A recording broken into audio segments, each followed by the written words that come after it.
Welcome back to the Stache Club Wrestling Podcast presented by FanDuel. My name is John. My name is Jimmy. What a week we got. I feel like it's been a whole heck of a week of news. We're talking about tons of news. It's just been dropping left and right over the past week. We got Saturday Night's main event coming up that we're going to do predictions for. The title will not be on the line. The SCW Predictions Championship is being held for my defense of it at the Royal Rumble, which I think I said before. Well, this is kind of getting into plugs. We will be doing a Rumble stream right here on the channel. I'm so excited. I definitely don't want time to be going faster than it already is because time is just flying. You know what I mean? However, I would be lying if I said that I am just getting antsy for this Rumble stream. It's one of my favorite streams of the year. I think we were talking. We're gonna do a little something different for it. Like you had kind of a sort of game in mind of like how we kind of like select our entrance, and then I think we're gonna take some sort of different sort of game, apply it to predictions, and that's how, you know what I mean. But Jimmy, how are we feeling before we dive in? There's so much to talk about. What's going on? Pro wrestling is hot right now, and I'm enjoying sweating it out right now. There is so many stars and so much news going on. I'm just completely excited for today's episode. I have some hot takes today, and yeah, man, cannot wait to dive in to the week of wrestling with you. It feels back. I'll tell you what, wrestling feels back. Some people are saying that the build to the Rumble hasn't been that good, and like Saturday Night's main event doesn't help the build to the Rumble. I disagree. That 4-way is gonna slap. Yeah, I remember. That's interesting. I haven't seen too much discourse about that. I've been trying to stay off the internet a little bit more. I'm trying to. I feel like this happens every 6 months with me. Where, well, first of all, I have Twitter re-downloaded on my phone, which for the longest time, I had it not on my phone. But then I started doing like TikToks and stuff where having Twitter I was basically using Twitter as Google to get more, because the Google image search is screwed up. It's bad. And you don't get like recent stuff, and everything is like a blurry picture from Facebook. So I use Twitter now. This is like such a whatever discussion, but to get the photos, because I do like TikToks and stuff now, but like W's and L's. But anyway, point being is having Social Twitter on my phone. Social media is our job. Yeah, and having it, and like I don't really live tweet as much. I'm not tweeting as much on the app anymore. Point being is it being on my phone, I've found just like doom scrolling it now all of a sudden. Where like when I first re-downloaded it, I was like, this is gonna be just for work, and I'm never gonna open it. And all of a sudden, just mindlessly, I'm just like, duh. Anyway, so now I haven't deleted it yet, but I'm gonna delete it off my phone again, and I'm trying to get back. I almost want to make a full video about this, and I already have the title and thumbnail in mind, but I've like hated the wrestling fan I've become over the past couple months.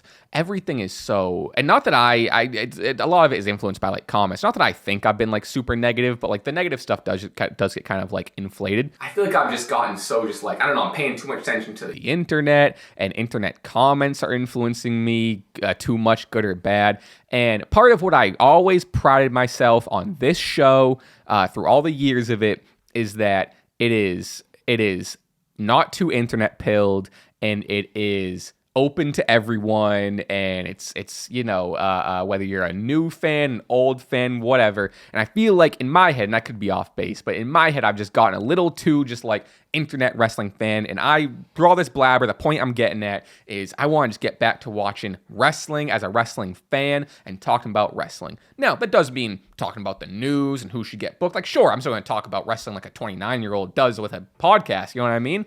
But sorry, I'm just kind of plowing. No, I love that energy. I mean? I love that energy, and I think if anything, you should have tuned into Jimmy from the Q stream yesterday. And I was joined by my 7-year-old nephew, and maybe getting to that spot of like just being a kid again, watching wrestling and kind of taking it for what it is. I love the energy you're bringing to that. I love that mindset too. I think even me too. I've been someone that the past year have been thrown into this content creation stuff, and you were on the internet a lot, and yeah, you do kind of get bogged down the negativity, and some other takes become your takes and stuff of that nature. So I get what you're saying. Yeah, it's why like when I first started, like I don't consume other like wrestling podcasts, whatever, because I want to come into this with my own opinions and like whatever. I also just don't have the time. Yeah, that's the thing. We're the only podcast, baby. We're the only wrestling podcast on the internet. But with all that said, folks, odd intro, but that's kind of the energy I'm bringing in 2026 is getting back to the roots of what I think the Stache Club Wrestling Podcast embodies, and it's just two buds chatting about wrestling. Never mind the, like this past Raw that we're gonna really dive into. I thought it was a great Raw. I had a lot of fun, and then I'm on Twitter, and then there's like negative about this and L about this, and da-da-da, and I'm just like, I don't know. Sometimes I just want to just watch wrestling without. I don't know. I'm talking in circles now. But plugs, and let's dive in because there is a lot to talk about. Folks, we have a Patreon, patreon.com/Stache Club Wrestling for bonus weekly pod episodes. We are recording it right after this. We have a bunch of your comments and questions to address, and we're going to do so over there. I sort of have a personal story that relates to what's kind of happening with the Trey Miguel Rascal situation in AEW. Oh, a personal story though that kind of relates to what's going on with that. So, interesting. Little plug for the Patreon. A little preview. Very I don't want to say controversial story, but something that really molded me growing up. Interesting. It's a very, very good story. Okay, yeah. I like that little preview. All right, folks, let's dive right in. Through all that chatter and banter, we got a podcast to get to. Speaking of, I'm talking about news here and da-da-da. We got a lot of bit of news. Speaking of the Rascals and speaking of everything else, I think we can kind of go there and then jump down to what happened on Raw last night and what have you. But folks, as of like this morning, it seems like it's being all but confirmed that Powerhouse Hobbs, and I'll tell you this, I'll preface this, I have learned through my week of chatting about TNA and Leon Slater, reports are just reports. You know what I mean? Like things have got, I'm getting stuff wrong because I'm just regurgitating what I'm seeing, hence not being online or not wanting to be online as much. But point being, reports are saying Powerhouse Hobbs is basically all but signed to WWE. How do we feel about this? I'm curious where we're at. I've been a huge Hobbs guy since the first day. Hobbsaholic. A Hobbsaholic, indeed. Powerhouse Hobbs has been, a favorite of mine in AEW for a long time. I think this, sort of makes sense, and it seems to be a personal move for him that he wants to see what he got on the other side. And I think, maybe I'm wrong, but I think there's been support from the AEW side where it's like, you know what, dude, if you want to go and try that, go try that. Maybe he kind of accomplished maybe all that he could accomplish right now in AEW. I always thought he could have definitely been a world champion at some point, but there's only one world champion in AEW, and they can't be everyone. But I'm very excited for Powerhouse Hobbs, the potential matchups in the WWE. I think a lot of rumors of like, oh, does he go to NXT? I don't think so. I think he goes straight to the main roster. Although he does have his former tag team partner Ricky, now Saints, in NXT, so that could make some sense. But how do you feel about it, John? I like it. Yeah. Honestly, I don't have too much of a, crazy opinion. Like, I'm not like, he's gonna flounder, he's gonna whatever. I'm just kind of like, this stuff sort of happens. We see people move companies and not get signed, whatever. It's just another instance of that. But I do recognize how very obviously talented the guy is. He does have that, like, I don't know, maybe more WWE big beefy guy classic sort of style that I think may fit a WWE style. I don't know, but I do think that there was, like you were saying, potential that didn't get explored in AEW. Sure, he had like trios titles and he was with this group and he had maybe this little stint in the mid card. But yeah, it never really seemed like they took the, I don't know, it never seemed like they tried too hard with them. And now with that said, I am also weary of what WWE's going to do with them, because WWE also has a track record of maybe not pulling the trigger on some new young guys or what have you. So I'm excited. I think NXT works in the sense of, the men's roster in NXT right now is pretty bare. So I think he would really help the star power there. However, I do also enjoy and miss the days of, teasing a brand new guy, like straight up to the main roster, and you get like a, similar to what we're getting with Oba Femi, except obviously he did his time in NXT, a vignette and who the hell is this guy? And you skip NXT and whatever. So I don't know. I think a Rumble debut could be really something that I could sink my teeth into. Of course, you got the nameplate. He's going to have a new name. So that'd be a good time to debut the new name, which, what do you think? Like strong building. What is his real name? Let's see. Powerhouse Hobbs. I believe it's Will Hobbs. Okay. William Hobson. Hobson, okay. Hobson. Bill Billy. No, Billy to me doesn't. There's no If he comes back debuted as Billy, dude, that's so funny. Willie? Willie? I could see them doing maybe a double H. So maybe Hank Hobbs. No, Hunter Hobbs. Helmsley. I like that. I know someone else that might like that too. That's good. I got a great idea. Okay, so but yeah, like I said, I'm excited for Hobbs. With that said, there was like a ton of other signings. We got a couple of CMLL pickups from AEW, Persephone, or as we call her, Purse Phone on here. Yep. And Masker Dorada. There was one or two. Obviously, the Rascals was a massive signing. I think WWE in general it's kind of more so what you were speaking to about reports, but there's seemingly a report of like WWE's like, hey, we're done with that NIL crap. We're going back to indie wrestlers, which like I think I can appreciate. I love that. Yeah, I saw. I wish I read a little bit more about that, but I saw like a flashing headline of that. And not that I've been like, a critical person like that, because like there has been great talents in the college recruitment program. We have a Tiffany Stratton, we have Bianca Belair, we have, I don't know, probably a handful of other names. Braun's a part of that. Braun Breaker? Yeah. Maybe. I mean, maybe like technically, I guess I just leave him out because he's like already so wrestling family.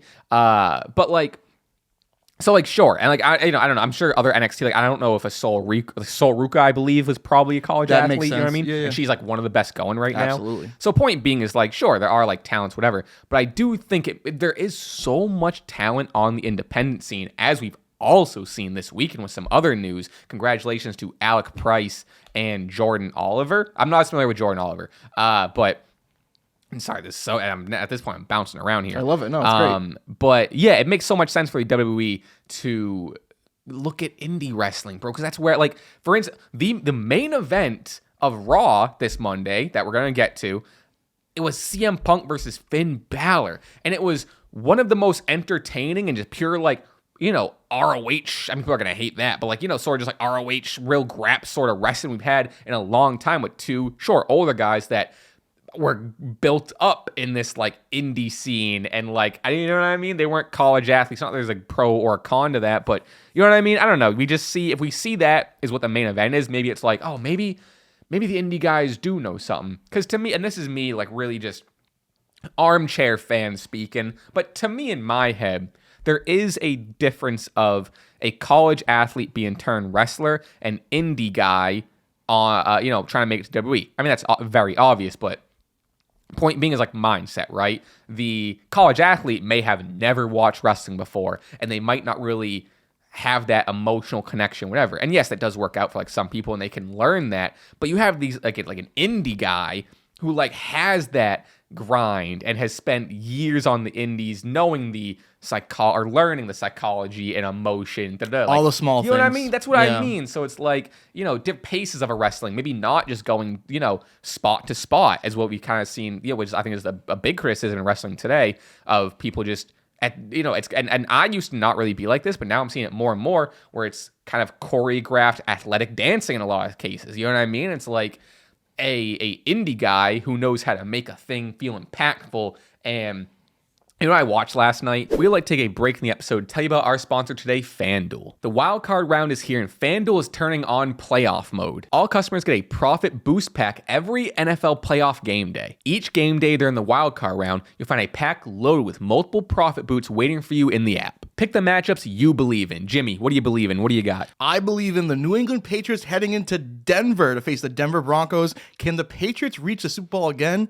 I think so, but we'll see. Take your shot in an upset or build a parlay that fits the moment. Then apply your profit boost and go after even bigger payouts while the playoffs get rolling. So visit FanDuel, an official sportsbook partner of the NFL, and grab your profit boost pack every NFL playoff game day. Must be 21 plus and present in select states. For Kansas, in affiliation with Kansas Star Casino, or 18 plus and present in DC, Kentucky, or Wyoming. Opt-in required. Bonus issued as non-withdrawable profit boost tokens. Restrictions apply, including any token expiration and max wager amount. See terms at sportsbook.fanduel.com. Gambling problem? Call 1-800-GAMBLER or visit fanduel.com/RG. Call 1-888-789-7777 or visit ccpg.org/chat in Connecticut or visit mdgamblinghelp.org in Maryland. Hope is here. Visit gamblinghelplinema.org or call 800-327-5050 for 24/7 support in Massachusetts, or call 1-877-8-HOPE-NY or text HOPE-NY in New York. Thank you to FanDuel for sponsoring today's episode. Now back to the show.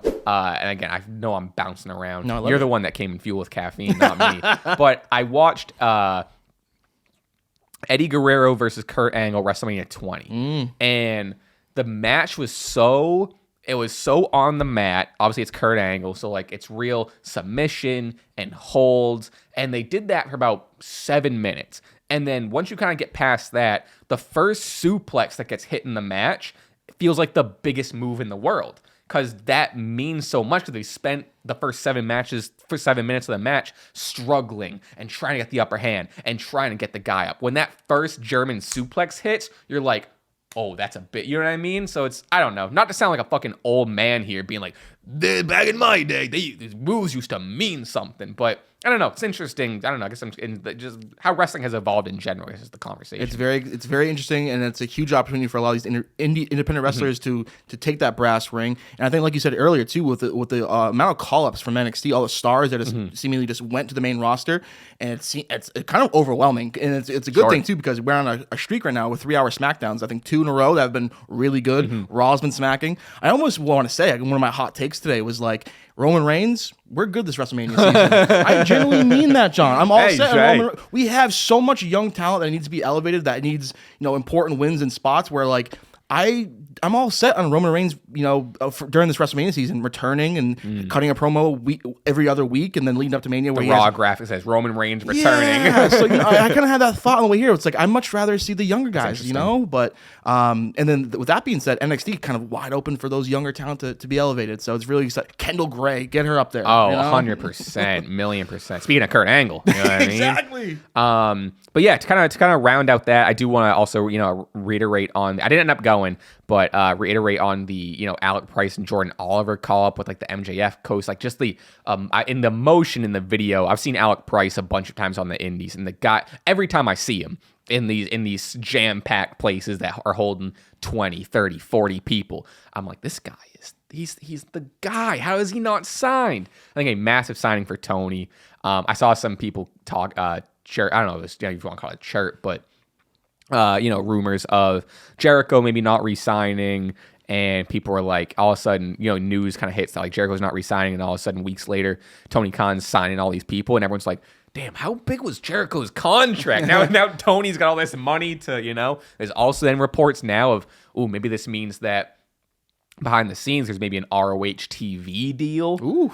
If they're really beefing up with like an Alec Price, a Masker Dorada, Persephone, like all these kind of new signings, maybe there's an ROH TV deal among on the horizon. Then that brings you to TNA and their AMC debut, and now there's like battles for who's the third company, and it's what I mean. It's this is the type of like non-tribalistic, competitive industry stuff that I like. You know what I mean? I'm not saying, so-and-so needs to go out of business, but like I enjoy the like, now ROH wants to be a third company, and TNA just debuted, and and who's gonna take the crown from NXT? You know what I mean? It's all interesting to me. It's awesome, and it really it is a competition between the companies.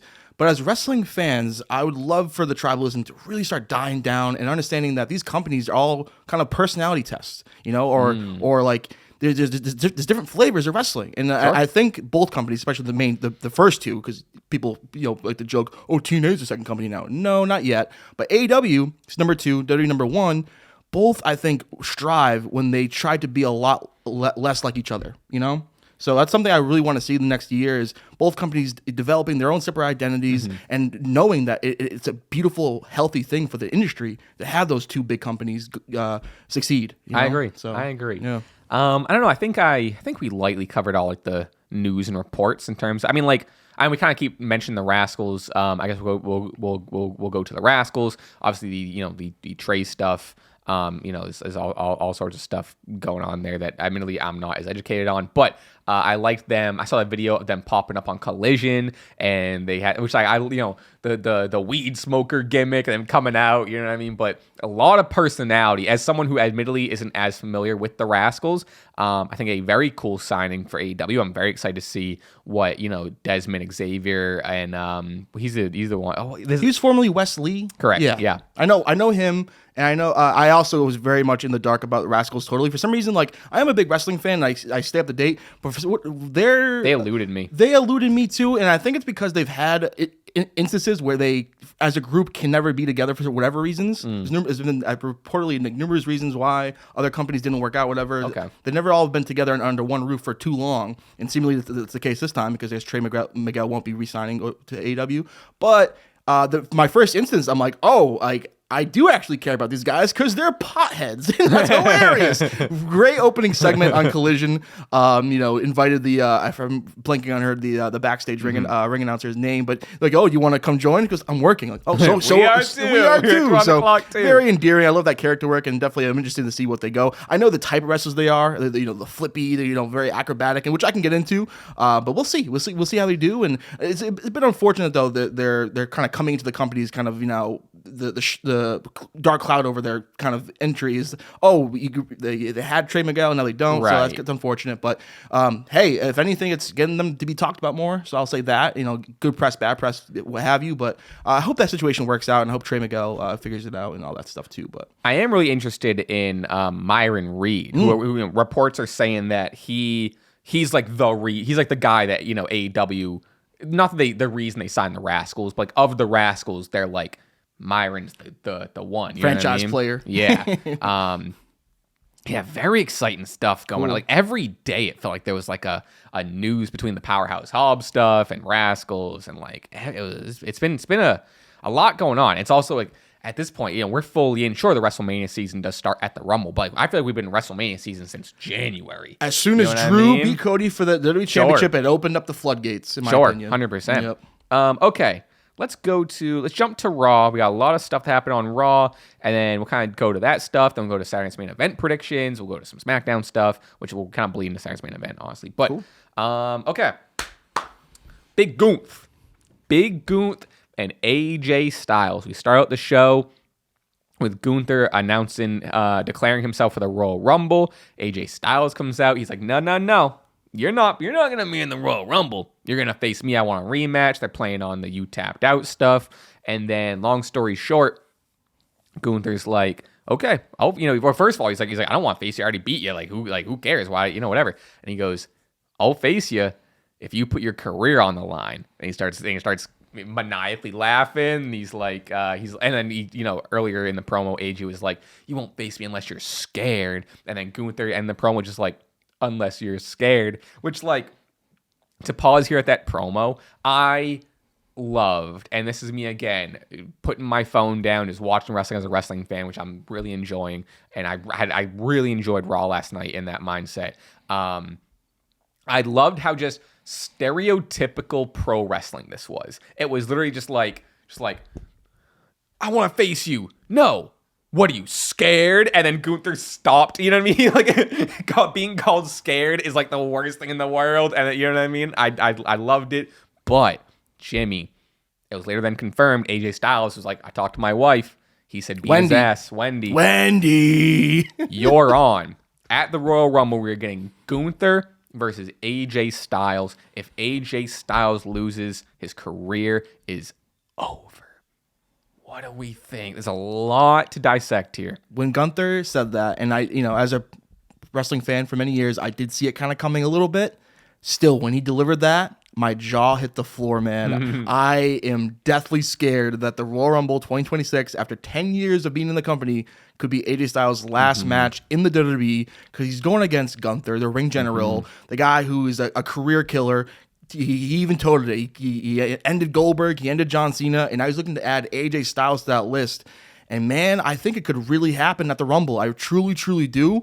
And also too, I'm just super excited for that match because that match last week ruled, and then Gunther for Styles at the Rumble. Oh my God. And I love Gunther too. Also, acknowledging is like, what, you want me to do double duty? Because I'm going to be in the Rumble. Yeah. And like, I love that because I'm not pulling double duty. I got paid once here. You want me to work twice? But I love that he, acknowledged that because also too, I think a lot more people need to be on the lookout for maybe a Gunther Royal Rumble win. I think he's kind of slept on to win the Rumble, especially he's going to be in it. And but earlier in the night, he might retire one of the GOATs. Now, given also interesting. Now I'm not sure he's going to be in it because now with this AJ match, AJ might take him to the ringer. You know what I mean? Which like obviously double duty has happened before, but now I'm not as positive he's going to be in it. That would be interesting. That would save him from losing the Rumble. Which if he's not going to win the Rumble, maybe he shouldn't be in it. That's also something that might be the case for the challenger of the WWE Championship later when we talk about that. But also too, maybe AJ gets a win here, and then maybe we set up to the third and rubber match, AJ Styles Gunther at Mania, and that could be AJ's last match.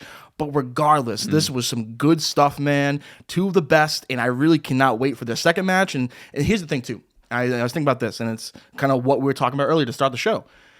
If this could be AJ Styles' last WWE match. Sure. But what started off AMC last Thursday was AJ Styles. Right. So Gunther sends him packing, that was your last match at WWE. Maybe Styles will be now holding down AMC TNA on Thursdays. That could be something that would be, to be honest with you, like be massive. AJ Styles was a large part of why I tuned in live on Thursday watching TNA. So why wouldn't you keep that going? That's one idea that I kind of, saw that and kind of took it one way, but overall, love this program so far. Because he was before. Obviously, he lost it later in the night. He was looking at Frankie Kazarian's title. You know what I mean? I think that'd be kind of cool. He his career's over in WWE. Has one last title run in TNA. Makes it even 10 years after he debuted in 2016. Shout out 2016, great year. Wow. Yeah, there's a lot. I'm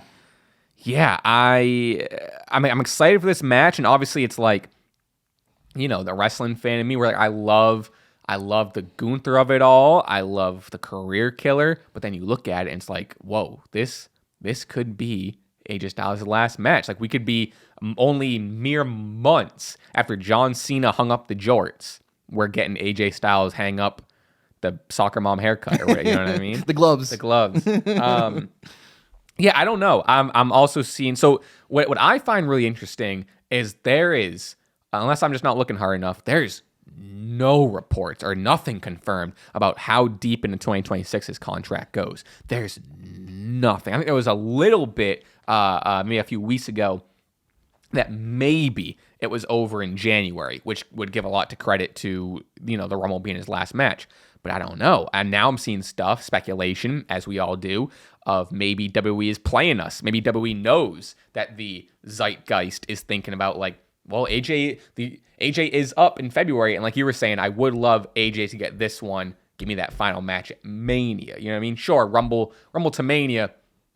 I mean, it's where it is a little bit far, but you start a lot of the stories, if not most of the stories, at the Royal Rumble, or at least in the Rumble. You plant seeds around this time. So I don't know. Because AJ too during the promo was like, I took it easy on you. Yeah. What he should have done was hold on to that toe until I showed you mercy. Definitive, and he heard the bell ring. And so if he had Gunther, so maybe he gets him at the Rumble, maybe rematch Mania. But regardless, though, this is an opportunity for AJ Styles and Gunther to put on a classic at the Rumble. And then too, they like to do this before, where someone will have a match early in the night.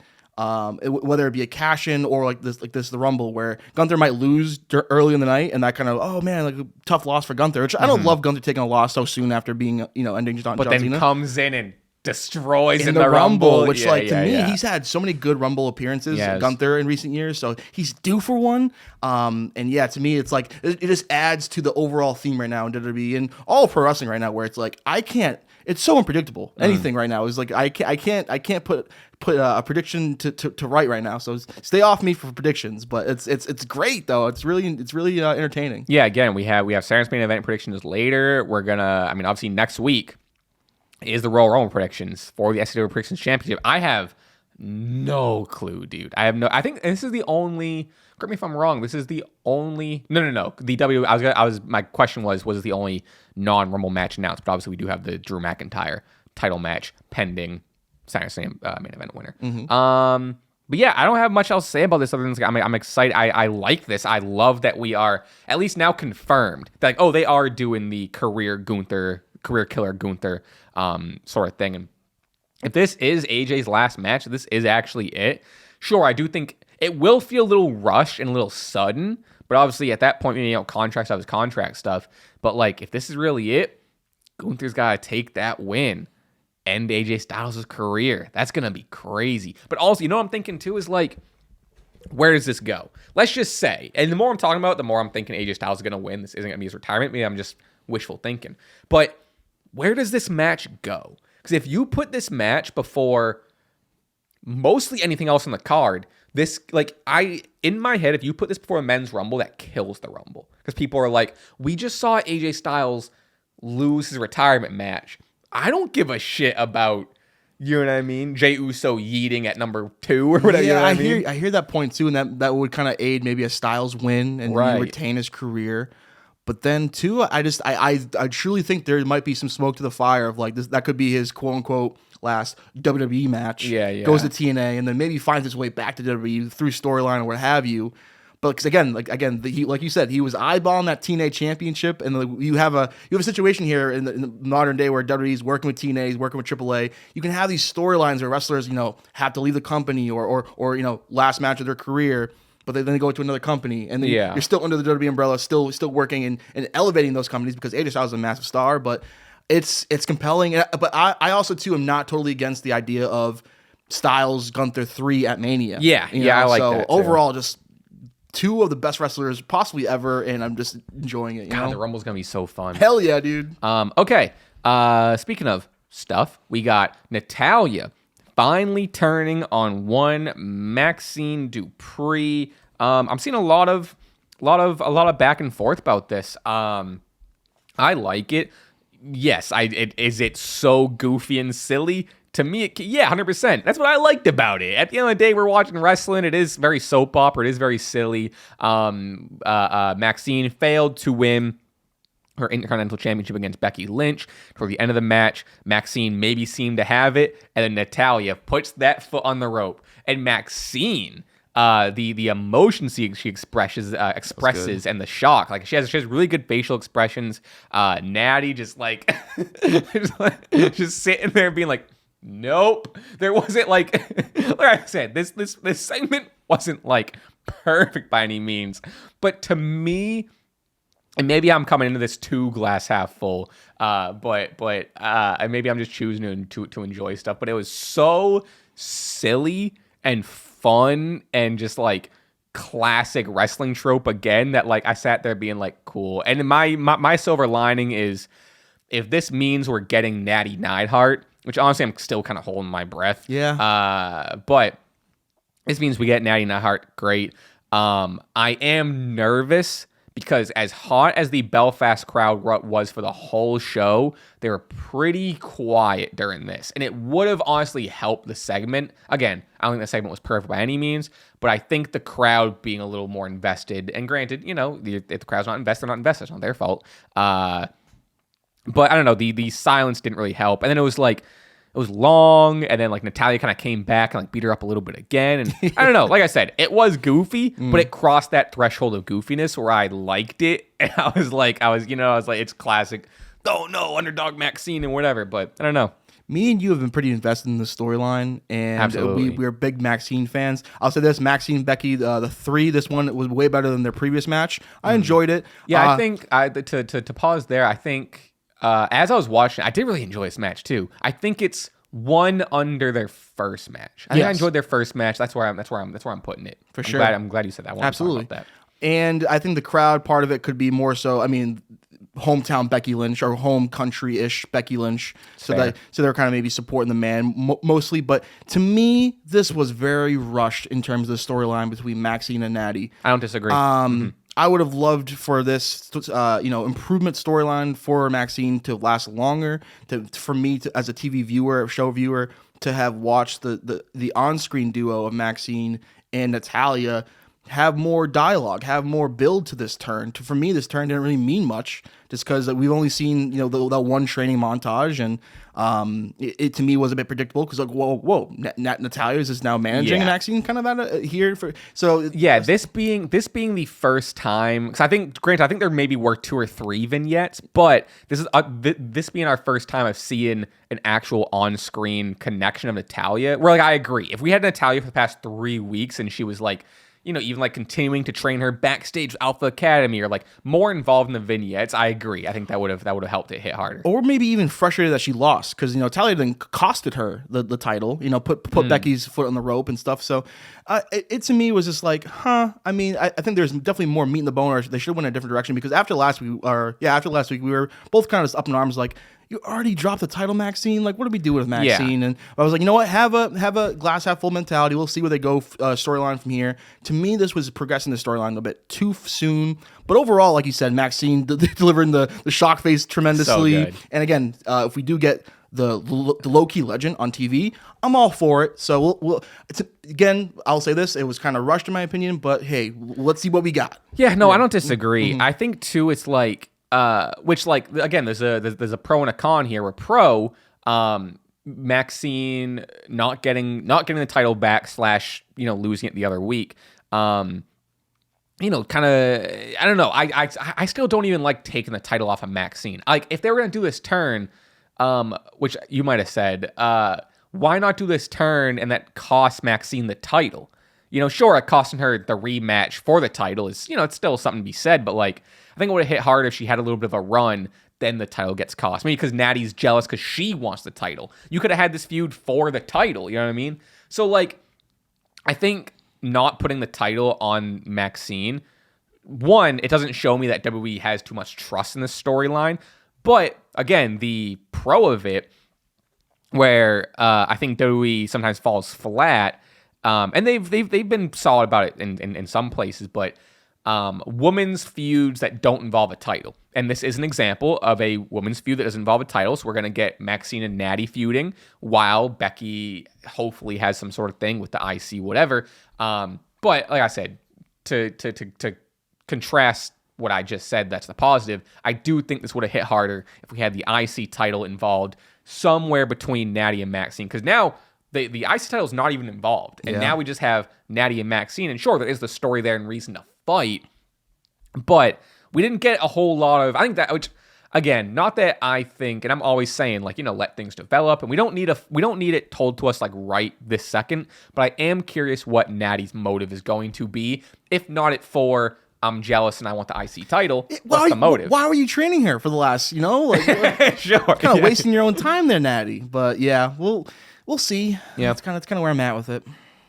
Speaking of, I keep on saying, I've caught myself saying that and it doesn't transition to anything.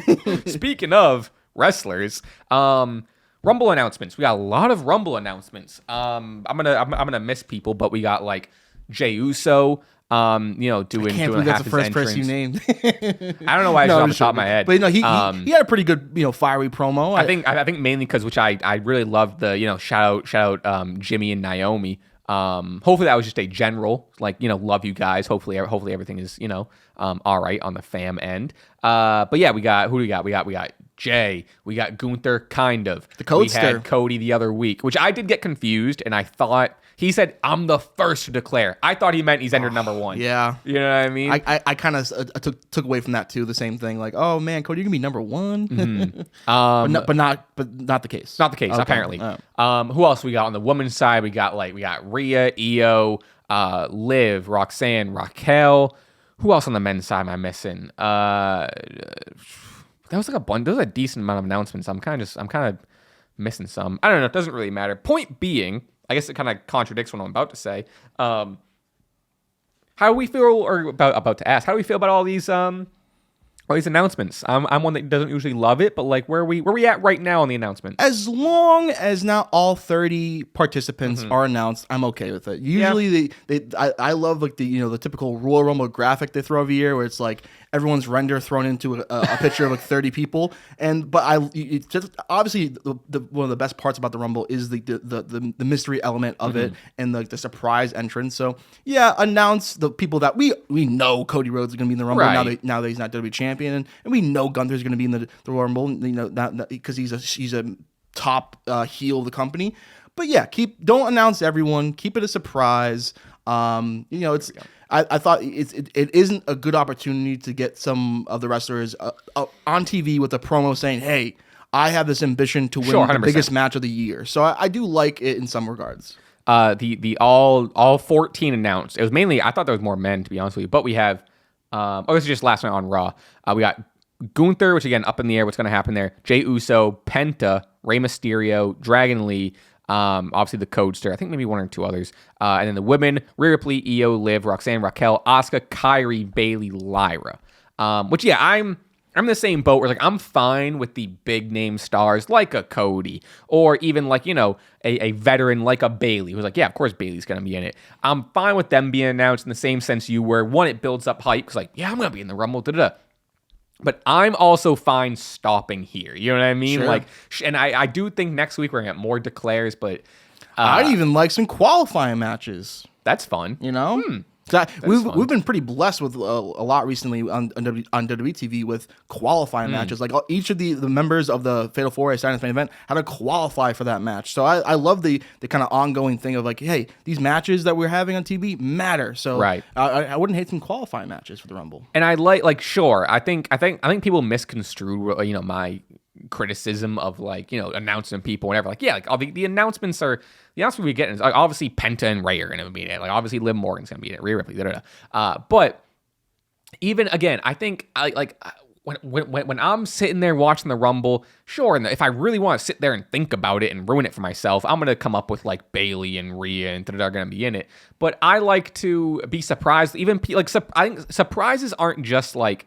And I think people are taking the term surprise and running with it, where, and maybe surprise is the wrong term, but I like to be sitting there and I'll keep using the term surprise, not know, oh, Bayley's in it? Hell yeah. Of course she's going to be in it. But if I'm sitting there as a fan, I want to be like, good. I want to be like, good, Bayley should be in it. No, you know what I mean? I would see what you're saying more if they were like, yeah, I'm declaring for the Royal Rumble, and I'm going to be number 13. I'm at least glad they're not doing that, which I did think is what we were doing with Cody. But I'm glad they're not doing that. Like I said, it's not, right now, it's not a problem right now, because there is only 14 or 15 total announced. And the men's is still pretty whatever. But I don't know. I'm just thinking about my like personal enjoyment where like I just like to, you know what I mean? Even in literally thinking about the TV time promos of because that's what they do for these wrestlers coming out and having promos announcing they're going to be a part of the Rumble. Here, go waste 10 minutes on TV and talk your shit. But even circling back to last year, remember Punk's promo?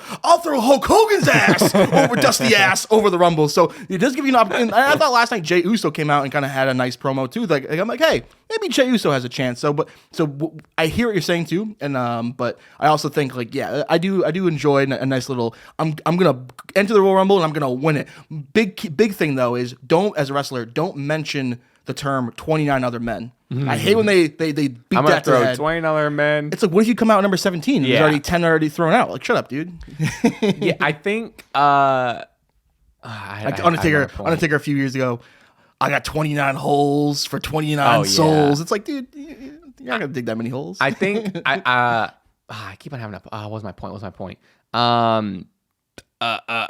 Remember like I think it was like 1 or 2 years ago when they announced like for the men's like 25 or 26 out of the 30. That sucks. That's the point I'm getting, which I think I'm getting misconstrued. I am fine and do even like people doing those promos, whatever. Like I'm just saying, you know, even if like 5 more get announced, fine, great. Who gives a shit? If you want to not be surprised in life and know everything, great, good for you. But I'm just saying, can we stop before? Maybe this is where I'm not articulating myself well. Can we stop before we get to 26 announced? That's all I'm saying. You know what I mean? Absolutely. Because what sucks is like them, and it happened in the past 1 or 2 Rumbles where 25 people get announced and all 5 of the non-announced people happen before number 20. So then you're at the final 10, final 5, whatever, and you're like, well, I know who's left. Baron Corbin's left. I know exactly, Yeah. and that's what I mean. That's more the problem. Why I have people that are obvious announcing themselves, because Rey Mysterio could be an obvious pick, 100%. Sure, is Rey Mysterio an obvious one? For sure, but if he wasn't in this year's Rumble, I'd be like, that makes sense. He didn't need to be. But then all of a sudden, if I didn't know he was declared and he's in it, then I'm like, hell yeah, Rey's Absolutely. in it. You know what I mean? That's kind of where I'm getting. That's a great point. Yeah. You know, I would like to be surprised for a Rey Mysterio entry. Sure. Absolutely. But then it sucks when you get down to the final four and you're like, who's gonna be number 29? Oh, well, we know who's number 12. Well, Roman's declared he hasn't showed up. Punk declared he hasn't showed up. Jey Uso, you know what I mean? It's that makes it. Like I said, I don't know. I hope I'm not. I don't know. I'm not trying to be whining or whatever. I don't know. I see what you're saying. But I don't know. I've seen a lot of that too, and I think a lot of people have that same kind of mindset. But like I said, we're in a good spot. Absolutely. You know, the top names got announced. They're cutting their good promos. I'm sure more will get announced the next week. But like, if we can just keep it under 20. You know what I mean? Then I'm fine. I'm happy. You know what I mean? I'm good. But we'll see what happens. We'll see what happens on the stream happening. Royal Rumble. No question. Okay, quick little thing to mention. We got Javon Evans and El Grande match last night. Unfortunately stopped, but at least fortunately stopped in the sense of people are being safe and protocols. I'm seeing stuff that's coming out maybe that Javon is good and it might have been a concussion thing. He was holding his shoulder, but some reports are saying might have been a concussion protocol. Either way, seems like he's solid. Nothing confirmed yet, but like hopefully, obviously, speaking for the both of us, we're wishing for the best for Javon, whatever the injury or potential injury or scare might have been. But sucks when something like that. It's a scary moment, especially with someone like Javon who is on a rise and is so young. Scary moment like that. Come back from commercial, guys holding his shoulder, and they call the match off. I didn't even see what happened. You know? We come back from commercial and the match is abruptly ending. I'm like, oh, how disappointing is this? And two, like obviously, health first and foremost, but also just like bad timing. We're at the Rumble, we're at Mania season, and an injury like that, if it's serious, it stinks greatly. Hopefully, Javon is healthy. To me too, we had that Royal Rumble video come out in Stache Club. I think yesterday. If we were to just not do the wheel, screw the wheel, and just pick for the Royal Rumble spots, Iron Man Javon Evans. I would love to see him ball for an hour. So hopefully, he can make it to the Rumble and be okay. Yeah, I think so too. I think he's gonna be a really, really fun name to be showcased in the Rumble. But like I said, and this is all I'm grain of salt, obviously. But like WrestleOps tweeted out from PWI Insider, Javon Evans reportedly said to be okay. There was no concern over a possible injury, but worry, however, over a possible concussion. Evans was checked out backstage and left the show to travel with the roster. Does not appear he suffered a concussion, but can't be 100% confirmed. So we'll see. I guess we'll just kind of see what comes out from that. Okay, before we get into some real predictions here for Saturday's main event, we got to talk about this main event here. CM Punk versus Finn Balor. I feel like this this is somehow related to Kit Wilson. I'll tell you how. Because you see how easy it is. You see how easy this pro wrestling shit is, brother. You give a guy a character, a theme song, a whatever, and you got your Kit Wilson. And then, crazy enough, you put on just a pro wrestling match in your main event without disqualification or DQ stuff, and you still have your heel and face, but you don't need the vision. Sure, flip-floppy, kind of flip-floppy. 100%, but you still have it. Yeah. You still have the, cheer and boo and whatever. You don't have the vision coming in. You don't need the entire Judgment Day roster to come in. There was no interruption. You get a clean win. It doesn't bury anyone. It's just, this is what we need. And I think WWE has just been overcomplicating stuff for so long, and you nail the character with Kit Wilson. You have a great, just graps heavy, real classic old guys grappling for the world title in the main event, and it's so good. And CM Punk and Finn Balor both went out there and tried their damnedest. I love this. I love this match. I love this ending to Raw. If in December Gunther tapping out John Cena was the true end of sports entertainment, and in result, Thank you, Big Guth, because we're back-to-back Monday Night Raw main events with wrestling being the focal point and being the best part. Clean finishes, and like you said, no vision. To me, that was the best thing to see, ironically, because we just had a clean finish in a great match. I thought maybe just an okay match, but then I see the takeaways of like everyone really loved this match. I thought it was good. I think CM Punk, like I alluded to earlier, I'm triple caffeinated. CM Punk is a lot like caffeine, where you get a little bit of him, but if you get a lot of bit of him, it's a bit much. I think, especially in 2026, where I think CM Punk, he doesn't have that same motor, but he's still one of the best, psychology wise. Wait, so what do you mean? I just mean he was kind of a bit blown up, and there was. It wasn't. Again, I don't mean to come across as a bit negative, because I think some people were putting this match on a big pedestal. To me, it was just an okay match. I gave it like a 7 out of 10. How about you? Interesting. Seven feels more than okay to me. I'd be at like an 8. I'd be at like an 8. Yeah. I thought, and I think that's what I enjoy about modern day Punk matches. Is sure he is like this like old guy, and it isn't always that pretty. And everything's a struggle. Everything's a struggle. So yeah, I don't know. That's kind of the story they're kind of telling with him against Breaker. He barely held on against Breaker, and then Finn. I thought for a second that coup de grace hit, dude. And I'm like, wait a second. So I like I said, I think I said at the beginning of the show where I watched Raw on delay, and I watched it late. I watched like 2 hours late, and I opened Twitter for a brief second. And I just saw it was you and like 2 other people. And there was no spoilers, but you tweeted out all caps, "What?" Someone above you tweeted out like, "No way they're actually doing it." Someone above tweeted like, "Oh my God." Just like it was 3 just like generic, just like, "Whoa, what?" And in my head, I was like, did they give Finn Balor this fucking world title? I was like, oh my. So like I was off my phone. I was like, I don't want to spoil it for myself. So, knowing I was either at least in for a good match, there was a part of me, and again, it goes back to the Braun Breaker last week. Maybe it does give a lot of credit to Punk as a world champion. It gives a lot of credit to this wrestling match in general. Of like, even though how in a business podcaster side of it, talking about it, how unlikely it is for CM Punk to drop the title here to Finn Balor too, but in his hometown. But I was like, I was like, WWE has been on a little bit of a run right now. This would be sick. So like I'll be the first to admit they got me. I was like, in the sense of I was rooting for Finn Balor. I was like, come on, and I love the ending where, I mean, Finn Balor hits the big stomp, and it doesn't work, and then the final GTS. But I love the ending of Finn.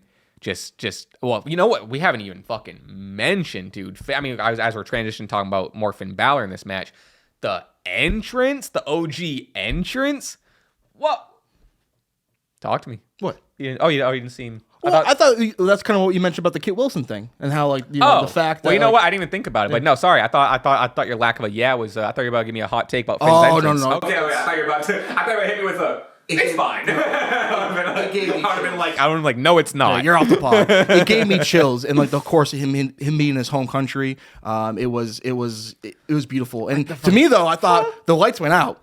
I thought we were getting some demon time. I know demon would have been cool. And at that point, Punk, count your days or count your hours or count your minutes, because ain't no way Punk's gonna be the demon. But he didn't bring the demon out. Although, credit to us. I mean, we kind of marked over it last week, and it's not a big part of it. But Liv was talking to Finn before the match in a segment. In the background, video game was played, but the match was finished. Finn had won. So I think that's cool. Yeah, so I think there was some storytelling with the video games, and like I thought that was awesome. It's a great touch, and like also too. I mean, not to kind of skip over the match and whatever, but Liv's involvement with the Judgment Day and her kind of taking a back seat is so interesting to me. And how she was kind of like, Raquel, you're going to win the world title. And Finn, you're going to win the world title tonight. And, since your return, it's like, and of course, Dom's injured and JD got injured, so his plans changed. But her kind of purposely taking the back seat, even though it's still very clear to me she's the leader, is very interesting to me. Define back seat more. Where she's going for the tag team titles instead of the main event. Liv Morgan should be going for the world title. Just considering too where like, to me, like she was gone, and then she returns, and like everyone's kind of forecasting, or not everyone, but a lot of people are forecasting her winning the Rumble and this and that. Sure. Purposely going for the tag team titles with Roxanne, who for a while wasn't totally on the same page, and of course Liv to me was at one point the for sure leader of the Judgment Day. Her kind of taking a backseat to me is a little bit interesting. It seems like to me it's. And I'm hoping this is the direction they go in, is it's taking a back seat, but it's like a methodical back seat. Because she is stepping up, as like you were saying, telling Raquel to go for this title and Finn to go for this title. She's to me, she's still stepping up as the leader, and especially like the other week when she was basically yelling in Finn's face, and she's like, "What have you been doing?" Da-da-da. To me, she's still stepping up in that role. And again, like Dom and JD aren't being there. It's kind of like Halton storyline stuff, but to me, she's still stepping up and being that like dominant leader.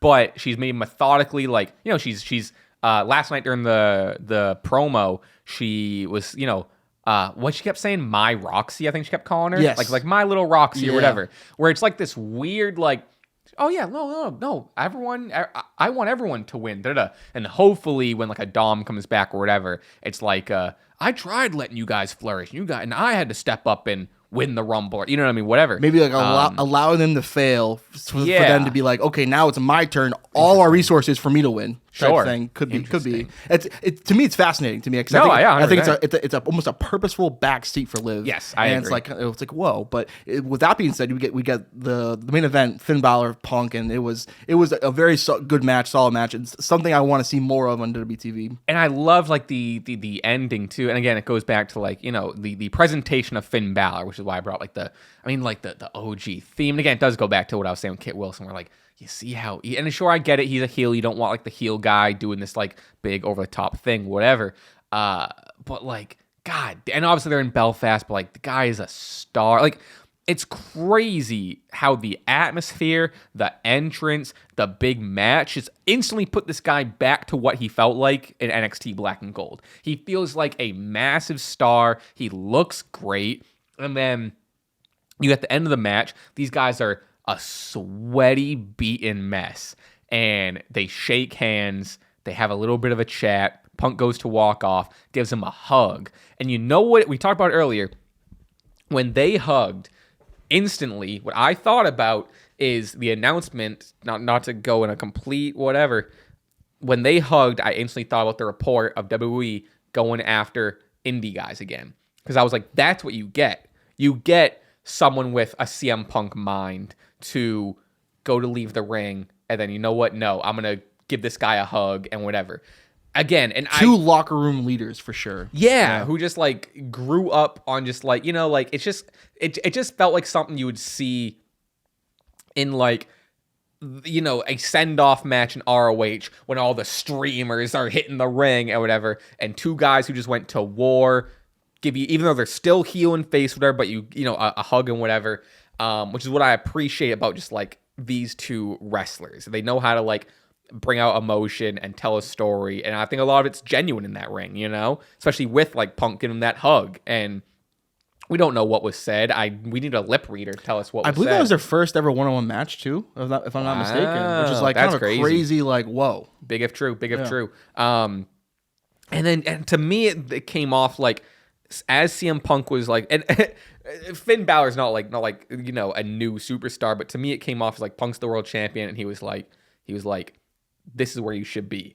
Like keep fighting, keep on putting these matches, because we just had a fucking match, and this is the Finn Balor that you should be continuing to. You know what I mean? That's what I took from it. Absolutely, totally agree. And to me, I think maybe post Mania we get a babyface run from Finn. For sure. Maybe go keep this momentum. Maybe go after the IC title, and once you do the term of Dom, that could be something. Sure. Because I don't want to put Finn in a box of a mid card title, but I think a babyface Finn Balor IC title run would smack. Look at this. You're so right. Isn't this so crazy? I just went to CM Punk versus Finn Balor cage match. Honestly, expecting to see some sort of random. I mean, considering Punk had a triple threat match against Ray and Eddie 25 years ago, you'd think some point. First time they ever locked up. Wow. We got 7.85 on the cage match scale. Yeah, I didn't mean to sound like a hater earlier, but again, like to me, it was a very solid match. But then, of course, I go online and I've seen a few people be like, match of the year contender. I'm like, I wouldn't go that far. Maybe too, because I didn't see the full match, commercials, what have you. A lot of commercials last night, at least from my perspective. But yeah, man, what a what a time to be alive. And of course, Punk's kind of stole Cody's shtick of having to say something to start every promo. And it's like, what a time to be alive and insert city. He does and do that. Yeah. I've kind of noticed that. I've kind of grown when he does that bit, but still, it rings true. What does he say? He says like, what a time to be alive on a Monday night. Yeah, that's what it is. On Monday night in Pittsburgh or whatever. Like, AKA, what do you want to talk about? Sure. Well, speaking of what I want to talk about, sure, there's other we got other stuff to get to, but I think we'll bleed into everything with Saturday night's main event prediction. Huge. I don't have this. I don't have anything pre-written. Let me just pull up what we're thinking. But I guess we can start with the Fatal 4-Way, where the winner will become the number one contender to face Drew McIntyre at the Royal Rumble for his newly won WWE title. We have Randy Orton versus Trick Williams versus Sami Zayn versus Damian Priest. Who do you got for momentum to go into the title match, SCW title match at the Royal Rumble? So I had a whole kind of, what I think they could do just based off the booking, but then I looked at the locations of these events. And then to me, it's never been so clear as day who's winning that 4-way and then challenging Drew McIntyre for the WWE Championship at Royal Rumble. And it's one Samuel Zayn. And to me, I am looking great forward to that 4-way where, again, you have Sami Zayn, great in-ring wrestler, possibly one of the greatest ever to never win the world title. I think that should maintain. Randy Orton, one of the GOATs. Trick Williams, who to me, I've been smacked in the face with his greatness and his aura watching SmackDown. I always knew Trick Williams had something, but again, you see in the confines of the miniature bubble that is NXT, bro. The star. He's a superstar. He's going to be in the Scorpion King 3. He's the next Rock to me. But he just got here, so maybe not put too much on him. Although huge momentum entering this match, attacking Sami Zayn, of course, beating Nat Cardona.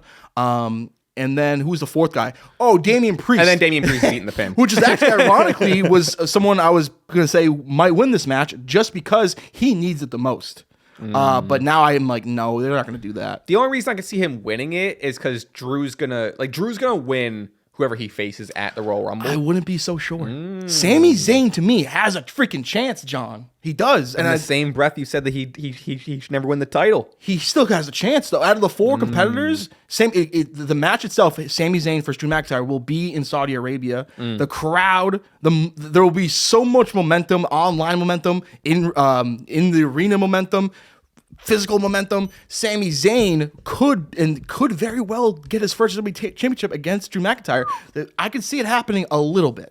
But it also, I think I talked about this in another video, but like there's a lot. So if you have Sami, and again, I guess I always kind of just forget the fact that you can do double duty.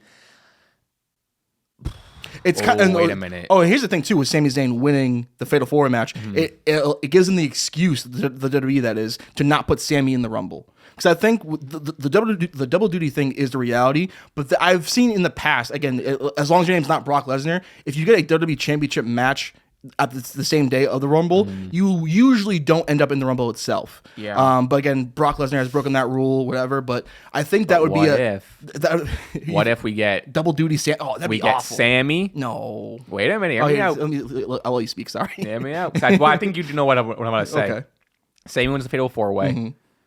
And I don't even love this as I'm talking it out because it does. I'll just say it, I guess. But wins the Fatal 4-way. WWE title match opens up the show, or is somewhere in the middle. Men's Rumble should probably main event, or Women's Rumble. To be honest with you, Women's Rumble is gonna rock. Either way, Sami loses the WWE title match, and then Sami enters at number 1, or he doesn't have to enter at 1. He can enter the Rumble wherever, and then he wins the Royal Rumble after losing the WWE title. Now, granted, as I'm saying that, I don't love it. 'Cause it's like if you can have them win the Rumble, don't have him win the 4-way, right? Well, no, more so. I don't care about that. More so, I'm just like. Well, yeah, I guess that does end up being that. But more so, the point would be, I don't want to see him lose the WWE title match early in the night. Because then, yes, it is like an underdog thing. It is like he's getting a second chance. But it does deflate him. We're just like, well, a couple of hours ago, we just saw you had title opportunity, and you lost that. So why are we going to care about title opportunity you have in 3 months? You're just going to lose that. You know what I mean? So right. I don't think whatever.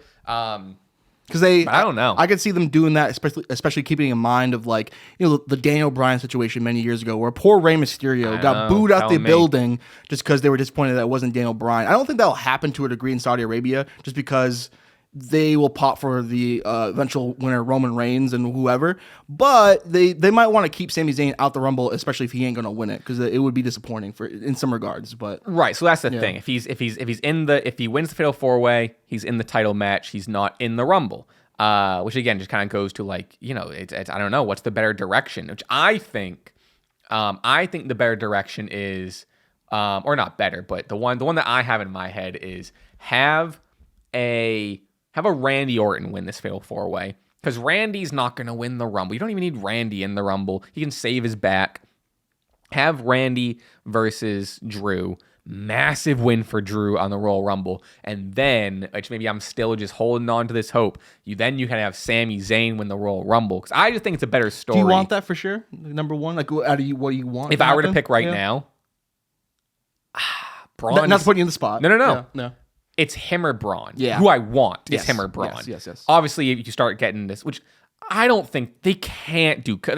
I don't want Cody to win. I don't know where you are. I don't want Cody. He cannot three-peat in the matter of 4 years. Yeah. A three-peat. Unless you're going to turn him heel, but I don't want that either at this point. I do want the heel turn still, but I still wouldn't want the three. That's how overkill. It's how you instantly get. Because like if you want to turn him heel, don't do it in a way that gets him go away heat. You know what I mean? Sure. Like, but sure. Then the Romans are on the table, which is also so boring to me. I don't want Roman to win it all. Stinks. I think it's Sammy, Braun. If we're really just talking wants, it's like a returning Dom. Owens, Oba. Owens is massive. Oba is a big one.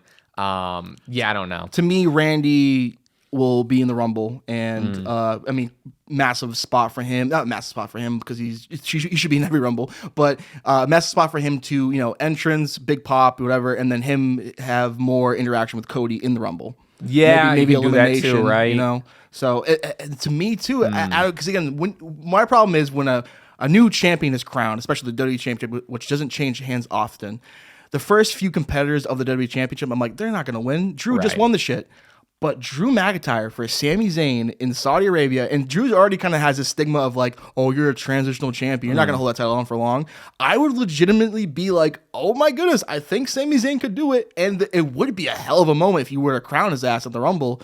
And also that would make the Rainbow Road to WrestleMania even more crazy and bananas and turtle shells if Sami Zayn is somehow the WWE champion. But then, because like I think you're putting a lot of weight of Sammy winning that match, though. I know, which I don't think is too likely. Okay, but that's fair. Yeah, if you have Sammy lose that, where does he go from there? Then it's like you weren't even in the Rumble. You lost the W title to Drew, and then and this is all also on my end. The speculation of that WWE even wants Sammy in this world title picture because by all means they could be not even wanting to give him this push, and this would be all just like fan theory stuff. But sure, then maybe you have the Elimination Chamber qualifying thing, or it is kind of what you're saying. Maybe even you do have this match. Sammy is the one. He does lose. Or even if Sammy's in the Rumble and he doesn't win the Rumble, like it is like as much as you're speculating, I'm also speculating that WWE is putting Sammy in this situation, which that's not confirmed at all. You know what I mean? Like that's just as grasping as it is given history. So I don't know. And that's the thing. I don't know either. The only thing I do know is I don't know, and it's awesome. Yeah. The only thing I do know is Damian Priest is eating this pin on Saturday. Well, it's funny you say that because I was like, there's a chance that what's the most easy win for Drew? Not easy win. I guess it is true, but a harmless first title defense for Drew would be an easy win. Former world champion, which is a big one. I don't disagree. Which will be toting that for Damian Priest until the end of time. It former world champion. As much as I would love Trick to be like, he wins this, and all of a sudden he's like Sammy's been touting. He's getting a little ahead of himself. Maybe if he earns this title match at the Royal Rumble, he's in over his head, and he loses. Which a lose at a Royal Rumble world title match right now for Trick Williams does not hurt him. It helps and it benefits him, and you can tell his story of you weren't Sammy being like, see, you weren't ready, kid. He'll get there. So yeah, they're really, as much as I'm joking around or as much as I'm touting a Randy or whatever, there really isn't a bad choice here. No, for sure. I think the biggest risk is Sammy not being in the Rumble, though. I think that's just the biggest risk. Yeah, I think that might be a purposeful move, though, to not get Sammy in the Rumble. And then another thing, too, where I was kind of, hypothetically maybe picking DP, Damian Priest. I've really enjoyed Trick and Sammy working together on SmackDown. I could see their feud continuing. So how do you do that? Well, maybe Trick is the reason why Sammy doesn't win this match. Who do you leave then? Is it either Randy Orton or Damian? I think Damian really needs a rub. I mean, with depending who you can kind of talk to, a lackluster, or I thought a pretty decent rivalry with Black. Yeah, I liked it too. I thought some really good high spots, the fireball. Well, I guess stuff. I liked some part. I didn't like how long it went, but I liked parts of it. Parts of it for sure. I think he needs it desperately because I think for right now he's just kind of not floundering, but he's at a weird spot where he doesn't feel as a big a deal as he was when he was a world champion. That feels like a long time ago. But all respect to Damian, all respect to all four of these guys. I cannot wait for that match. Yeah. Sorry. So official pick though. For this one. Official pick. Sami Zayn. Yeah. Official pick. Sami Zayn. I'm gonna go Orton. Nice. I'm gonna go Orton. All right. Then we have. There must be one other match that gets announced for this, but do you want to talk about your boy Kit Wilson? Already a better comedy wrestler than the Miz and R-Truth. The Trick Williams Matt Cardona match, so funny. Freaking the spot beats down Cardona and then just I had to shout that out. But you know what I like though is like you said the term comedy wrestler, but like people forget Pretty Deadly are some on the mat wrestlers, so like and I hope we don't lean just comics. I do think you can toe the line of like comedy, people love you for the theme, whatever, but then you can still be a serious competitive wrestler. Where like at this point, I wouldn't call him a comedy wrestler yet, but I am weary that WWE just like, goes down. Like every single week we shouldn't be doing the, and all of a sudden he hits his theme song. Like once WWE sees that like they've stumbled on something, they fucking triple and quadruple down on it to where it like quickly gets played out, which is what I'm nervous for. Yeah, I mean, I say comedy wrestling, and I don't mean that in a dismissive way, because again, you get that genuine emotion out of me, and like you're kind of right now he's kind of 2 for 2 for like either popping me or making me laugh in that moment on SmackDown, and of course too with him kind of getting his ass kicked, Jacob Fatu with the moonsault on him, and then Kit Wilson takes that image and then makes Jacob Fatu like the X in Toxic. Funny because he's making he's tired of toxic masculinity, and his character is great. I don't mean to be dismissive, call him comedy, but he's the toast of the town right now. Definitely need a shout out. We need more Kit Wilson on this show, regardless. All right, we have the WWE Women's Tag Team Championship match with Rio versus the Judgment Day of Liv Morgan and Roxanne Perez. All four of these women, to note, are also, like we mentioned earlier, qualified or not qualified, but entering the Royal Rumble match. But Rio entering as champs here. I don't know. Do you have someone off the top of your head? I'm sticking with Rhea and Io. I got burp.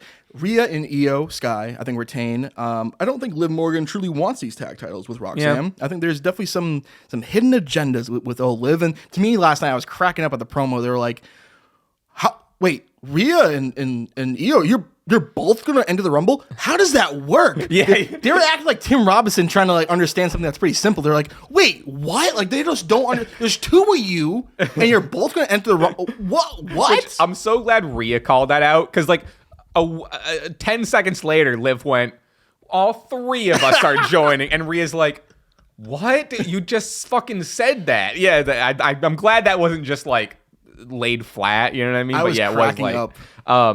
I don't know. I love the moment where like even like the second Liv was like, Rhea's gonna turn on you. Liv like hugged her arm. I was like, no. Here's what I'm hoping. I'm hoping because everyone's speculating that like Rhea's eventually gonna turn on Io and break all our hearts. I want Io to turn heel and turn on Rhea. Give us a little bit of a swerve and get evil Io. Evio. Ooh, you know what I mean? I kind of like that. My only thing is I don't want to boo Io Sky. I could never. I don't want to boo Rhea Ripley, but here's the thing. I think Rhea Ripley has the better promo, and I think she can get a level of like, Rhea turns on Io, and of course they've kind of been compared to Rey and Batista, and who can forget you're supposed to be my friend, and I think there is something to a bigger friend kind of turning on the smaller friend and sympathy, all that stuff. But I wouldn't hate it. It would be and she was heel for Damage Control. So I don't know. I Sure. push back a little bit, but I'm also kind of in the camp of like let them be tag team for a long time. Don't jump the gun. Maybe go to next WrestleMania. I don't even want to tease yet. Like, Sure. let's have them as a good on the same page for a while, and then I don't think either is a wrong answer. Like Rhea, you do have she's has more experience in being a successful heel. Like she's I just think in my head it's a little more, and maybe I'm wrong about this, but in my head we've gotten heel Rhea more recent, which might not be true. I don't know. I think Damage Control, yeah. Damage Control feels more recent than a heel Rhea. I don't know. I think I guess more so is I'm just because like I see the writing on the wall and it is the obvious pick, and as I always say, obvious does not mean bad, and obvious would not mean bad in this situation.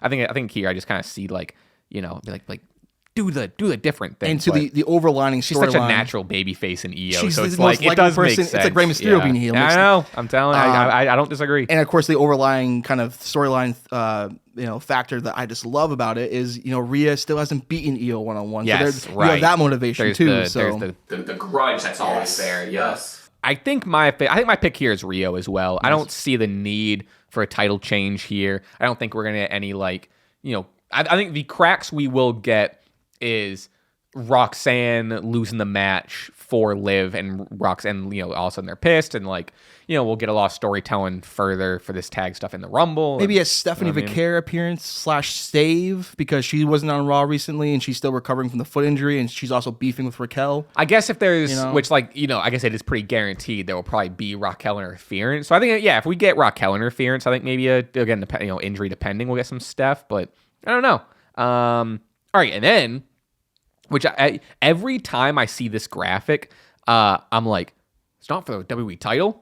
Right, it's crazy, man. We had Cody Rhodes versus Jacob Fatu, straight up singles match. Refreshing. Yeah, I think this will be fun. It's a really good, as I always say, a Silence main event, but big part of it, less so it's on Peacock and not the NBC channel now. Large part of it is to showcase, one, bring people back. Two, showcase, hey, while you're here, check out this new guy in Jacob Fatu.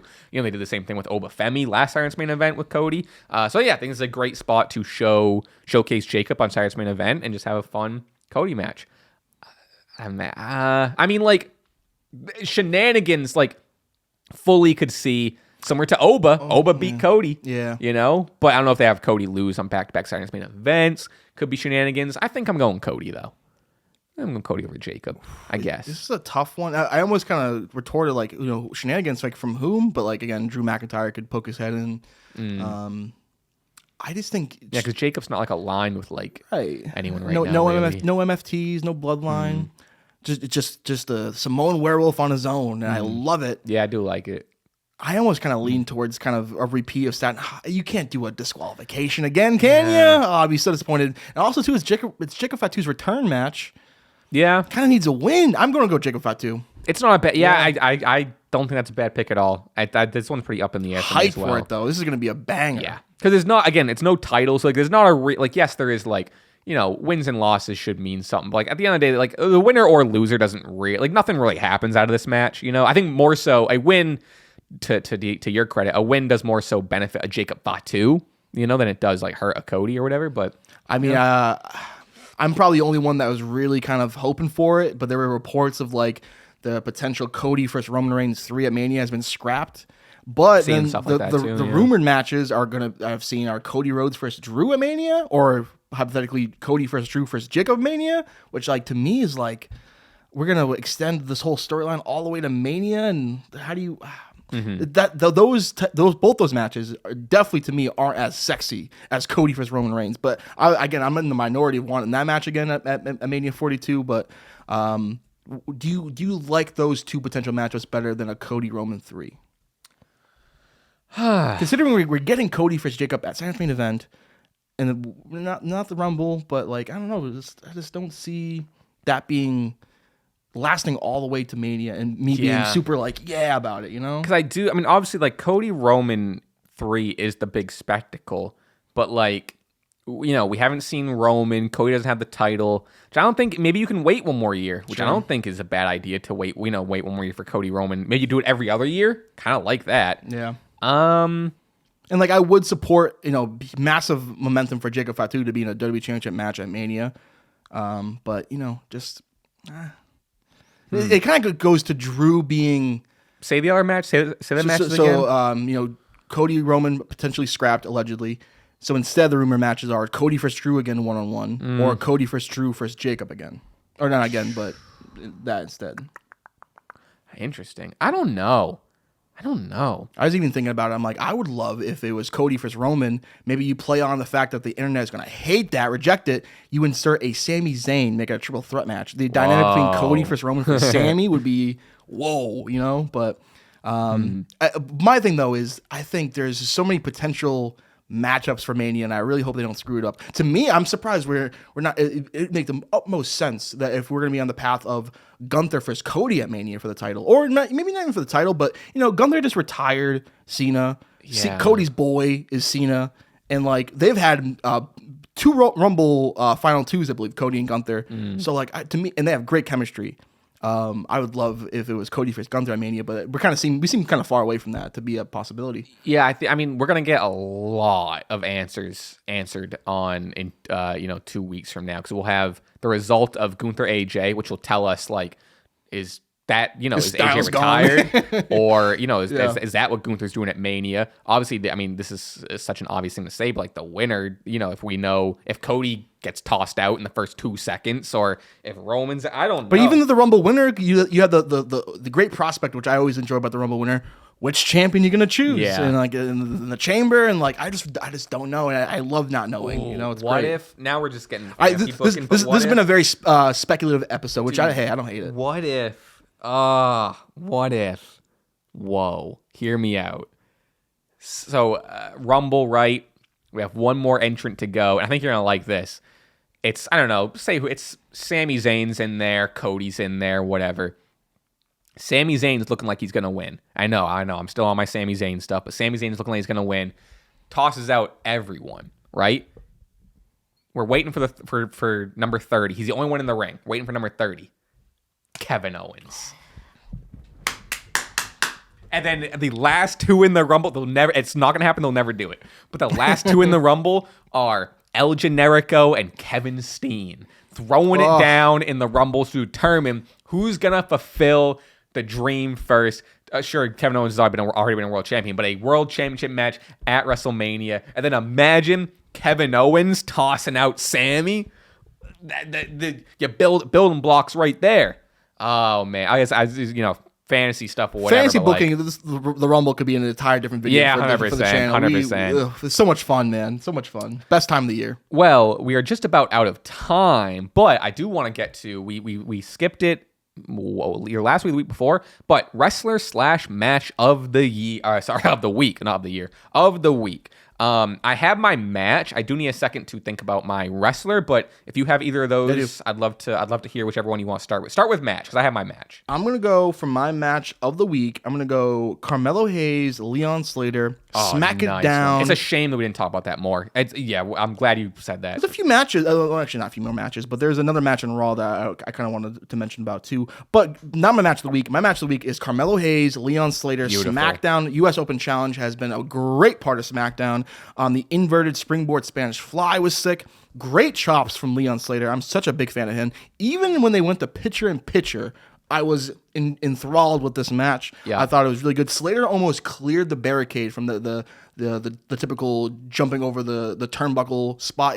The kid is unreal, and Carmelo Hayes has so much momentum. I think there might be something to be said about the fact that, and they do this with some wrestlers, especially the smaller wrestlers, where they book down the wrestler for so long. And I think he had a pretty down 2025 minus the ending. Carmelo Hayes, Mello. I'd say down 2025, 2024. And I think there's purposefulness of that is get these guys on TV, and it sucks to see a guy lose, especially when you know they has all that potential. But then you get behind him more. And I think that there's something to be said about the way he'd been booked and to now where he's gaining all his momentum. We'll see where we go with Carmelo Hayes. But that match was awesome. My match will be Carmelo, Leon Slater. And again, this is where I mentioned it earlier, where different reports were coming out where it's I mean, first it was like reports of like, WWE straight up took him off TNA, and then it was like, oh well, TNA and did traded for AJ Styles. None of that was the case. It turns out he just had a visa issue or whatever, and he was like, well, if you're already in the UK, why don't you wrestle on SmackDown? Sure. I loved the look on Melo's face, as Melo is Melo's like what, 29, 28. Melo's a young guy. He's not as young as 21 though, so I loved like Melo's, like the smile on Melo's face after the match. Melo just being like, "You're the fucking one, kid." Like, oh my god, they had such a fun match. It felt very like early NXT sort of stuff. And I mean, Leon's the second that AEW contract is up, like the ink's barely gonna have time to dry. This kid is a star in NXT. You know, he's basically a WWE superstar now. Like to the way TNA just keeps loaning him, you know, Leon, we're already here. I think it's a great pick. I'm glad you said that because I definitely wanted to give that match flowers, and we just kind of a lot to talk about. This a lot to talk about. My match of the week is big match feel. Another similar sort of like almost like a cosign. A lot of cosigns. Sort of, we had Punk to Balor. We got Melo to Leon. I'm going MJF versus Bandito. Maximum Carnage. That Maximum Carnage. Carnage. This match was fun for the AEW Championship. A big retain for MJF, and then like the following like weekend, he was in Maine defending his title. And Bandito, as it's almost such a cliche to say because everyone's saying it, but just a future world champion. This guy is unreal. I don't love the 21 plex, as a lot of people don't, but that's if that's the only small nitpick I can say about this guy, money. And that's even just like to say something, you know? Bandito, I think, has been on a tear, as well as MJF. And I like even at the end of the match, MJF getting on the mic and being like, they say that you're a future world champ, and I always thought that was bullshit until I wrestled you. You're going to be a future world, which I didn't like. I didn't like MJF saying this. Yeah. Because I was like, what the hell? And then they got me back, and he was like, which is why I gotta do this, and he beat him down, which saved it for me. I think that fully worked, where you give Bandito the cosign from an MJF, which you can argue if you even need to do that or not, but I think it helps. You brought it right back with like that's why he said all that stuff, because MJF can recognize good wrestling, but he's also like, but you're a threat, and I'm gonna beat the shit out of you again. You know what I mean? Absolutely. He can recognize good wrestling. And he's also my wrestler of the week. For nice. That match, and then like you mentioned, I think earlier in the show, the Mr. Price match. You got a big MJF. What's the word I'm looking for? Rub cosign, all that stuff. Massive deal for him and Jordan Oliver to get AEW contracts. Also, too, though, like you mentioned, you didn't like that because it goes against MJF's character a bit. The Bandito kind of cosign. Also, it doesn't really make sense for MJF to be going out all the way to Maine in Lewiston of all places. Lewiston, Maine, and 40 minutes from Portland, and recruit new AEW talent, but. I watched the post match promo of him kind of putting him over and kind of announcing the signings, and I thought it was a really cool special moment. I love the way they did it. It's really just like, wow, MJF is that freaking guy, and that's why he's my wrestler of the week, man. Cool. Yeah. My wrestler of the week, we already talked a lot about it, so we don't got to talk too much about it, but I am, granted, again, he did lose, and I do sometimes like to keep this section in kayfabe. However, I'm going Finn Balor. Nice. The ending of the match rocked, and I hope this means that WWE saw, and yes, they're in Belfast, but do it again, not in Belfast, and I guarantee you're getting a similar reaction.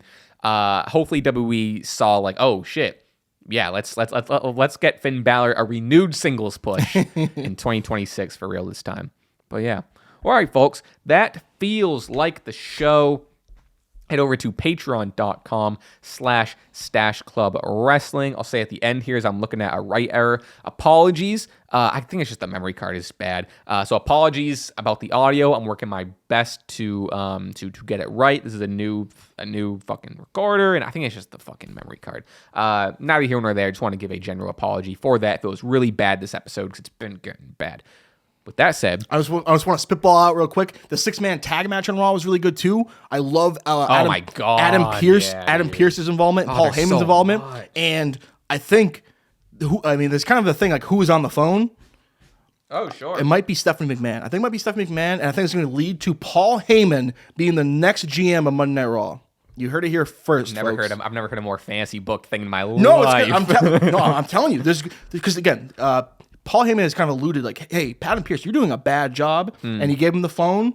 I think Paul Heyman, you're gonna be like, Jimmy, we gotta get you to give out more bold predictions like this, because I think it's coming true. Paul Heyman, your next GM. Why do you think it's Stephanie on the phone? Just because we haven't seen her in a while? Haven't seen her in a while. She's gonna be in the Hall of Fame upcoming, so maybe get her on TV. Might as well. I don't know. See, I see people just speculating it's Triple H and just being like, "Oh, you're an up." That to me makes too much sense, though, and like, yeah, it could be Triple H. That makes too much sense. Yeah. Listen to me.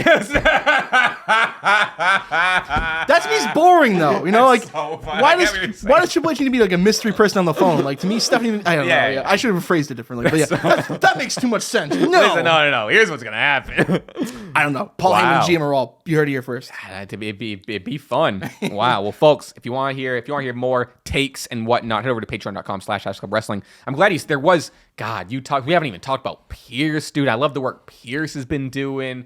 I was remiss to not even mention the fucking Ray Penta Dragon Lee. This match was so fun. Who gives a shit about Austin Theory these days? But the Vision look good, and like Logan Paul being a weekly thing of the Raw. Crowd just fuck you, Logan. You're banned from Japan. Chance, that was crazy. That added to Monday Night Raw to a great deal. And yeah, I wanted to mention that. And like again, no, I'm glad you did. So much to talk about, and like, oh, it's and crazy. I think next week, what is it? Pierce is bringing Braun Breaker back next week. Is that true? Like that. I didn't catch that. I think in the promo he said bring Braun next week, and then Paul's like, is he not suspended? And Pierce is like, I didn't say that. We'll talk. I don't know, something like that. But I think we're getting Braun Breaker next week to discuss this or something like that. Absolutely. And like the individual matches, the qualifying matches on SmackDown, like I have notes here about all those, but again, like those kind of old news from now. But like, you know, it's more so talking about like the winners, like Dragunov and Sami Zayn's match was, I thought, really good. Not as good as their U.S. title match, but again, Dragunov got really busted open and like, dude. Yeah, Sammy laid in a fucking punch. Yeah, hard punches, man. Yeah. I'm like, whoa, what's going on there? But again, we only have so much time every week, man. I know, and we already go long. We're already an hour and a half. But folks. Enough stalling. Like I said, Patreon plug to follow us on everything. All of our stuff is in the description. If you made it this far, we appreciate. You know what? If you made it this far, give me a phrase if you have something on the top of your head. People can leave in the comments if you made it this far. What's new, Scooby-Doo? Sure, perfect. Yeah. There it is. What's new, Scooby-Doo? You can leave that with your comments, and we'll know. Wow, you watched the entire hour and a half. Whoa, trooper. Folks, I think I've said bye 8 different times. But Jimmy, I'll give you one of these. I'll see everyone on the Patreon. Have a good week. Catch up on everything on the channel. Peace. Stay curious. And then almost like a day after their TV debut, it's announced that Trey Miguel, part of the Rascals, has been released. If Jake Paul ends up somehow getting involved and he turns on Jake, because people hate Jake more than Logan, right? So if you match those two up and Logan turns on him, or what, you know what I mean? I think then you're getting Logan cheered. Okay. Can't wait till Zootopia 2 hits streaming. I fucking love Zootopia.